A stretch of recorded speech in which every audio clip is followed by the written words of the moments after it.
L'unité de la substance et la distinction des attributs sont des corrélatifs qui constituent l'expression dans son ensemble.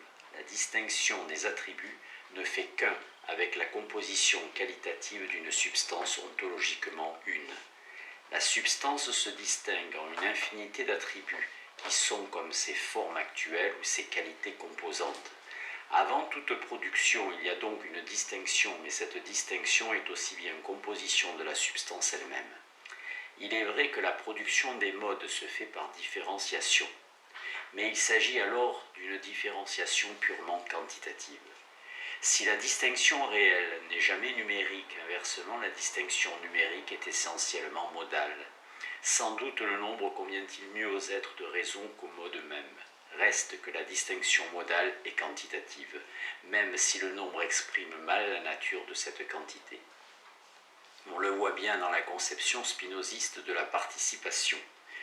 Le mot et la notion de participation, participation à la nature de Dieu, à la puissance de Dieu, forment un terme constant de l'éthique et des lettres. Les théories de l'émanation et de la création s'accordaient pour refuser à la participation tout sens matériel. Au contraire, chez Spinoza, c'est le principe même de la participation qui nous oblige à interpréter celle-ci comme une participation matérielle et quantitative. Participer, c'est avoir part, être une part. Les attributs sont comme des qualités dynamiques auxquelles correspond la puissance absolue de Dieu. Un mode dans son essence est toujours un certain degré, une certaine quantité d'une qualité. Par là même, il est dans l'attribut qui le contient comme une partie de la puissance de Dieu. Étant des formes communes, les attributs sont les conditions sous lesquelles la substance possède une toute-puissance identique à son essence, sous lesquelles aussi les modes possèdent une partie de cette puissance identique à leur essence. La puissance de Dieu s'exprime ou s'explique modalement, mais seulement par et dans cette différenciation quantitative. C'est pourquoi dans le spinozisme, l'homme perd tous les privilèges qu'il devait à une prétendue qualité propre, et qui lui appartenait seulement du point de vue d'une participation imitative.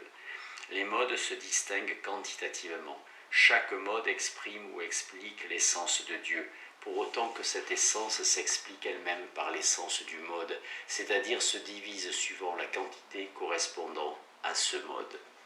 Les modes d'un même attribut ne se distinguent pas par leur rang, par leur proximité ou leur éloignement de Dieu. Ils se distinguent quantitativement par la qualité ou capacité de leur essence respective qui participe toujours directement à la substance divine.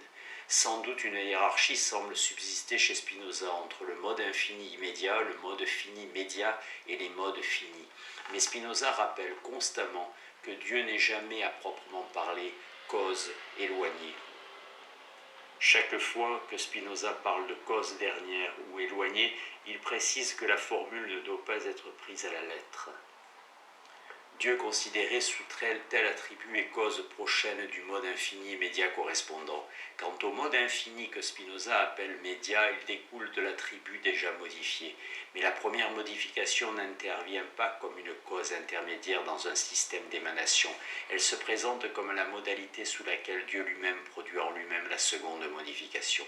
Si nous considérons les essences de mode fini, nous voyons qu'elles ne forment pas un système hiérarchique où les moins puissantes dépendraient des plus puissantes, mais une collection actuellement infinie, un système d'implication mutuelle où chaque essence convient avec toutes les autres et où toutes les essences sont comprises dans la production de chacune.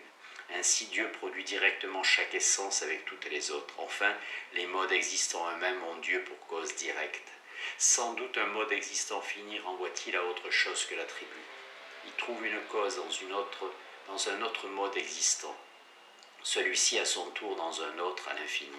Mais pour chaque mode, Dieu est la puissance qui détermine la cause à avoir tel effet. Jamais nous n'entrons dans une régression à l'infini. Il suffit de considérer un mode avec sa cause pour arriver directement à Dieu comme au principe qui détermine cette cause à avoir tel effet. C'est en ce sens que Dieu n'est jamais cause éloignée, même des modes existants, d'où la célèbre formule spinoziste, en tant que. C'est toujours Dieu qui produit directement, mais sous des modalités diverses, en tant qu'il est infini, en tant qu'il est modifié d'une modification elle-même infinie, en tant qu'il est affecté d'une modification particulière. À la hiérarchie des émanations se substitue une hiérarchie des modalités en Dieu lui-même, mais sous chaque modalité, Dieu s'exprime immédiatement ou produit directement ses effets. C'est pourquoi tout effet est en Dieu et reste en Dieu, c'est pourquoi Dieu lui-même est présent dans chacun de ses effets. La substance s'exprime d'abord en soi-même. Cette première expression est formelle ou qualitative. La substance s'exprime dans les attributs formellement distincts, qualitativement distincts, réellement distincts. Chaque attribut exprime l'essence de la substance. On retrouve ici le double mouvement de la complication et de l'explication. La substance complique les attributs. Chaque attribut explique l'essence de la substance. La substance s'explique par tous les attributs. Cette première expression, avant toute production, est comme la constitution de la substance elle-même. Apparaît ici la première application d'un principe d'égalité. Non seulement la substance est égale à tous les attributs, mais tout attribut est égal aux autres. Aucun n'est supérieur ou inférieur. La substance s'exprime pour soi-même. Elle s'exprime dans l'idée de Dieu qui comprend tous les attributs. Dieu ne s'exprime pas, ne s'explique pas sans se comprendre. Cette seconde expression est objective. Elle implique un nouvel usage du principe d'égalité. La puissance de penser qui correspond à l'idée de Dieu est égale à la puissance d'exister qui correspond aux attributs. L'idée de Dieu, le Fils ou le Verbe a un statut complexe. Objectivement égale à la substance, elle n'est qu'un produit dans son être formel. Aussi nous conduit-elle à une troisième expression. La substance se réexprime, les attributs s'expriment à leur tour dans les modes. Cette expression est la production des modes mêmes. Dieu produit comme il se comprend, et il ne se comprend pas sans produire une infinité de choses, sans comprendre aussi tout ce qu'il produit. Dieu produit dans ces mêmes attributs qui constituent son essence. Il pense tout ce qu'il produit dans cette même idée qui comprend son essence. Ainsi, tous les modes sont expressifs et les idées qui correspondent à ces modes.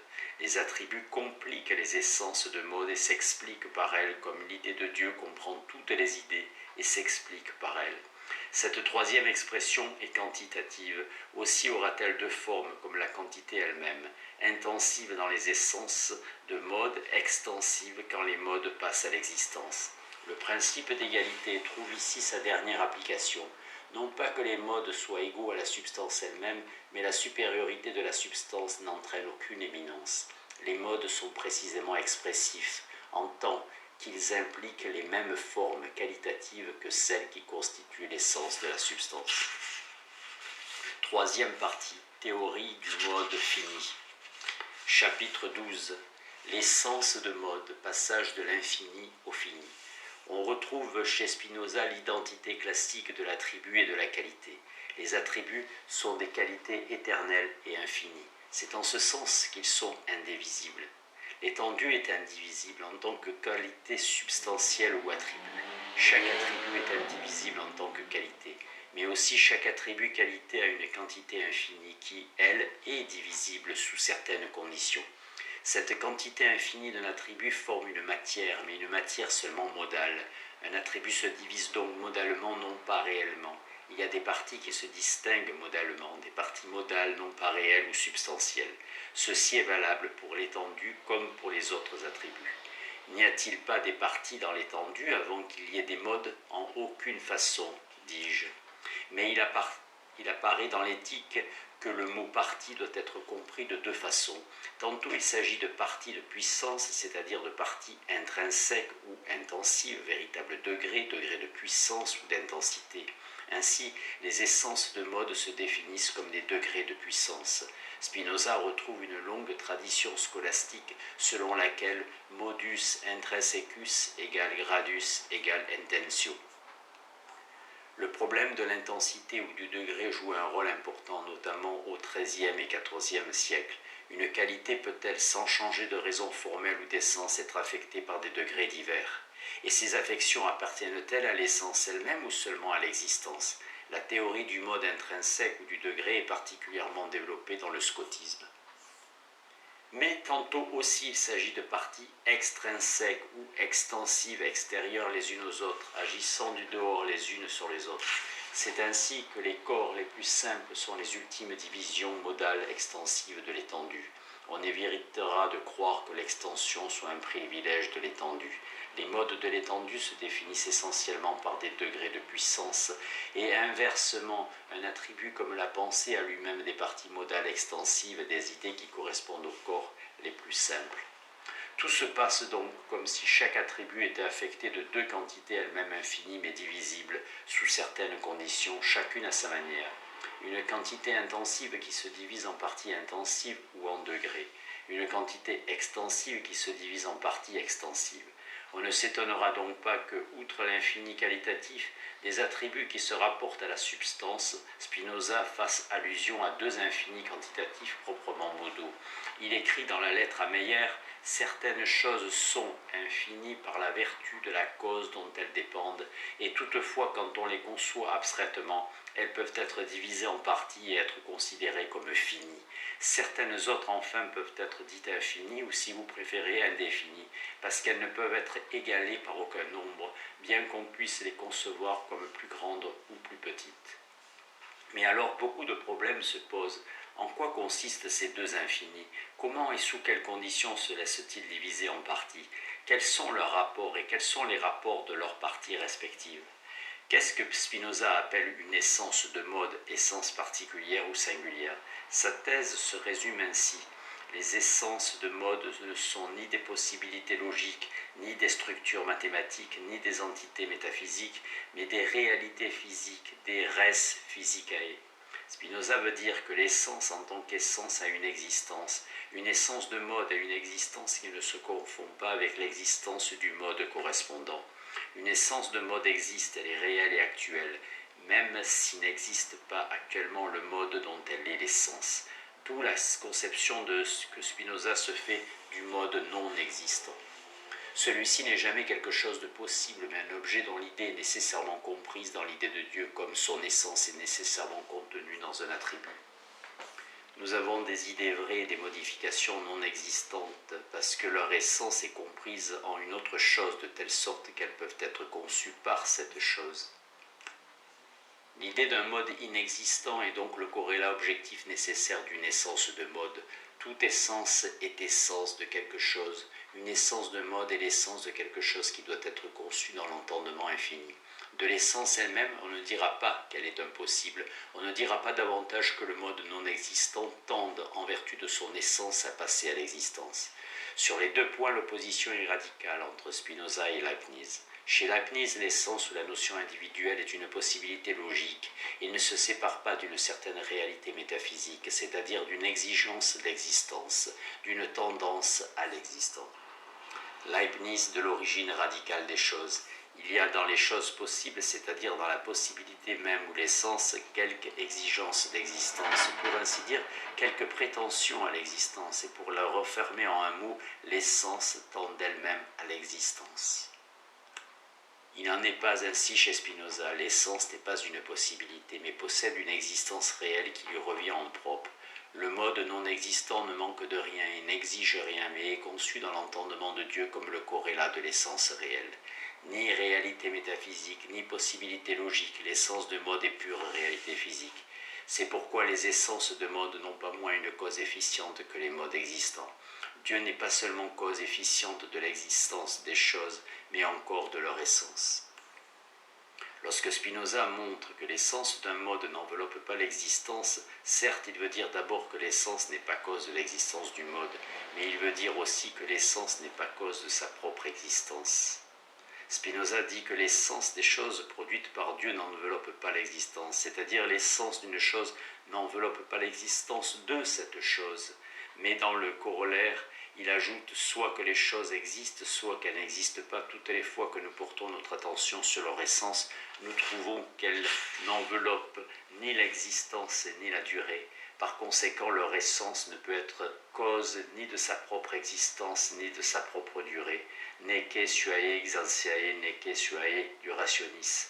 Les traducteurs, semble-t-il, font un contresens étonnant lorsqu'ils font dire à Spinoza, par conséquent, leur essence, l'essence des choses, ne peut être cause ni de leur existence ni de leur durée. Même si cette version était possible, ce qu'elle n'est absolument pas, on ne comprendrait plus ce que le corollaire apporte de nouveau par rapport à la démonstration. Sans doute ce contresens est-il provoqué par l'allusion à la durée. Comment Spinoza pourrait-il parler de la durée de l'essence puisque l'essence ne dure pas, mais que l'essence ne dure pas, on ne le sait pas encore. Et même quand Spinoza l'aura dit, il lui arrivera encore d'employer ce mot « durer » d'une manière très générale en un sens littéralement inexact. L'ensemble nous paraît donc s'organiser ainsi. 1. L'essence d'une chose produite n'est pas cause de l'existence de la chose, démonstration 2, mais elle n'est pas davantage cause de sa propre existence en tant qu'essence corollaire. 3. D'où Dieu est cause même de l'essence des choses. Non pas qu'il y ait une distinction réelle entre l'essence et sa propre existence. La distinction de l'essence et de l'existence est suffisamment fondée dès qu'on accorde que l'essence a une cause elle-même distincte. Alors, en effet, l'essence existe nécessairement, mais elle existe en vertu de sa cause et non par soi. On reconnaît ici le principe d'une thèse célèbre de Duns Scotus et plus lointainement d'Avicenne. L'existence accompagne nécessairement l'essence, mais en vertu de la cause de celle-ci. Elle n'est donc pas incluse ou enveloppée dans l'essence. Elle s'y ajoute. Elle ne s'y ajoute pas comme un acte réellement distinct, mais seulement comme une sorte de détermination ultime qui résulte de la cause de l'essence. Dans des pages définitives à propos d'Avicenne et de Duns Scotus, Gilson a montré comment la distinction de l'essence et de l'existence n'était pas nécessairement une distinction réelle, dans l'être et l'essence. En un mot, l'essence a toujours l'existence qu'elle mérite en vertu de sa cause. C'est pourquoi chez Spinoza s'unissent les deux propositions suivantes. Les essences ont une existence ou réalité physique. Dieu est cause efficiente des essences. L'existence de l'essence ne fait qu'un avec l'être causé de l'essence. Donc, on ne confondra pas la théorie spinoziste avec une théorie cartésienne en apparence analogue. Lorsque Descartes dit que Dieu produit même les essences, il veut dire que Dieu n'est assujetti à aucune loi, qu'il crée tout, même le possible. Spinoza veut dire au contraire que les essences ne sont pas des possibles, mais qu'elles ont une existence pleinement actuelle, qui leur revient en vertu de leur cause. Les essences de mode ne peuvent être assimilées à des possibles que dans la mesure où nous les considérons abstraitement, c'est-à-dire où nous les séparons de la cause qui les pose comme des choses réelles ou existantes. Si toutes les essences conviennent, c'est précisément parce qu'elles ne sont pas causes les unes des autres, mais toutes ont Dieu pour cause. Quand nous les considérons concrètement, les rapportant à la cause dont elles dépendent, nous les posons toutes ensemble, coexistantes et convenantes. Toutes les essences conviennent par l'existence ou réalité, qui résulte de leur cause. Une essence ne peut être séparée des autres qu'abstraitement quand on la considère indépendamment du principe de production qui les comprend toutes. C'est pourquoi les essences forment un système total, un ensemble actuellement infini. De cet ensemble, on dira, comme dans la lettre à Meyer, qu'il est infini par sa cause. Nous devons donc demander comment les essences de mode se distinguent-elles? Elles sont inséparables les unes des autres. Comment sont-elles singulières alors qu'elles forment un ensemble infini? Ce qui revient à demander en quoi consiste la réalité physique des essences en tant que telles. On sait que ce problème à la fois de l'individualité et de la réalité soulève beaucoup de difficultés dans le spinozisme. Il ne semble pas que Spinoza ait eu le début d'une solution claire, ni même une claire position du problème. Deux textes célèbres du court traité soutiennent que tant que les modes eux-mêmes n'existent pas, leur essence ne se distingue pas de l'attribut qui les contient, pas davantage ne se distinguent les unes des autres, qu'elles n'ont donc en elles-mêmes aucun principe d'individualité. Ces modes, en tant qu'ils n'existent pas réellement, sont néanmoins tous compris dans leur attribut, et comme il n'y a entre les attributs aucune sorte d'inégalité, non plus qu'entre les essences des modes, il ne peut y avoir dans l'idée aucune distinction puisqu'elle ne serait pas dans la nature. Mais si quelques-uns de ces modes revêtent leur existence particulière et se distinguent ainsi en quelque manière de leurs attributs, parce que l'existence particulière qu'ils ont dans l'attribut est alors sujet de leur essence, alors une distinction se produit entre les essences des modes et par suite aussi dans leur essence objective qui sont nécessairement contenues dans l'idée. En tant que, en désignant une chose, on conçoit l'essence sans l'existence. L'idée de l'essence ne peut être considérée comme quelque chose de particulier. Cela est possible seulement quand l'existence est donnée avec l'essence, et cela parce qu'alors existe un objet qui auparavant n'existait pas. Si par exemple la muraille est toute blanche, on ne distingue en elle ni ceci, ni cela. L'individuation se ferait seulement par l'existence du mode, non par son essence. Pourtant, le court traité a déjà besoin de l'hypothèse d'essence de mode singulière en elle-même et utilise pleinement cette hypothèse. Mais peut-être les deux textes du court traité sont-ils ambigus, plutôt qu'ils n'excluent radicalement toute singularité et toute distinction des essences en tant que telles. Car le premier texte semble dire ceci: tant qu'un mode n'existe pas, son essence existe seulement comme contenu dans l'attribut. Or, l'idée de l'essence ne peut pas avoir elle-même une distinction qui ne serait pas dans la nature. Elle ne peut donc pas représenter le mode non existant comme si se distinguait de l'attribut et des autres modes. De même, le second texte, tant qu'un mode n'existe pas, l'idée de son essence ne peut pas envelopper une existence distincte. Tant que la muraille est toute blanche, on ne peut rien appréhender qui se distingue d'elle ou qui ne se distingue en elle. Même dans l'éthique, cette thèse n'est pas abandonnée. Tant qu'un mode n'existe pas, son essence est contenue dans l'attribut. Son idée est comprise dans l'idée de Dieu. Cette idée ne peut donc pas envelopper une existence distincte ni distinguer des autres idées. En tout ceci, se distinguer s'oppose brutalement à être contenu. Étant seulement contenu dans l'attribut, les essences de mode ne s'en distinguent pas. La distinction est donc prise au sens de distinction extrinsèque. L'argumentation est la suivante: les essences de mode sont contenues dans l'attribut. Tant qu'un mode n'existe pas, aucune distinction extrinsèque n'est possible entre son essence et l'attribut, ni entre son essence et les autres essences. Donc aucune idée ne peut représenter ou appréhender les essences de mode comme des parties extrinsèques de l'attribut, ni comme des parties extérieures les unes aux autres. Cette thèse peut paraître étrange, puisqu'elle suppose inversement que la distinction extrinsèque ne répugne pas au mode existant et même est exigée par eux. Nous remettons à plus tard l'analyse de ce point. Remarquons seulement que le mode existant a une durée, et pour autant qu'il dure, il cesse d'être simplement contenu dans l'attribut, comme son idée cesse d'être simplement comprise dans l'idée de Dieu. Lorsqu'on dit que des choses singulières existent, non seulement en tant qu'elles sont comprises dans les attributs de Dieu, mais encore en tant qu'elles sont dites durées, leur idée aussi enveloppe l'existence par laquelle on dit qu'elle dure. Lorsqu'on trace effectivement certains des côtés d'angle droit compris dans le cercle, alors leur idée existe aussi non seulement en tant qu'elles sont comprises dans l'idée du cercle, mais encore en tant qu'elles enveloppent l'existence de ces côtés d'angle droit, ce qui fait qu'elles se distinguent des autres idées, des autres côtés d'angle droit. C'est par la durée, et aussi dans le cas des modes de l'étendue, par la figure et par le lieu, que les modes existants ont une individuation proprement extrinsèque.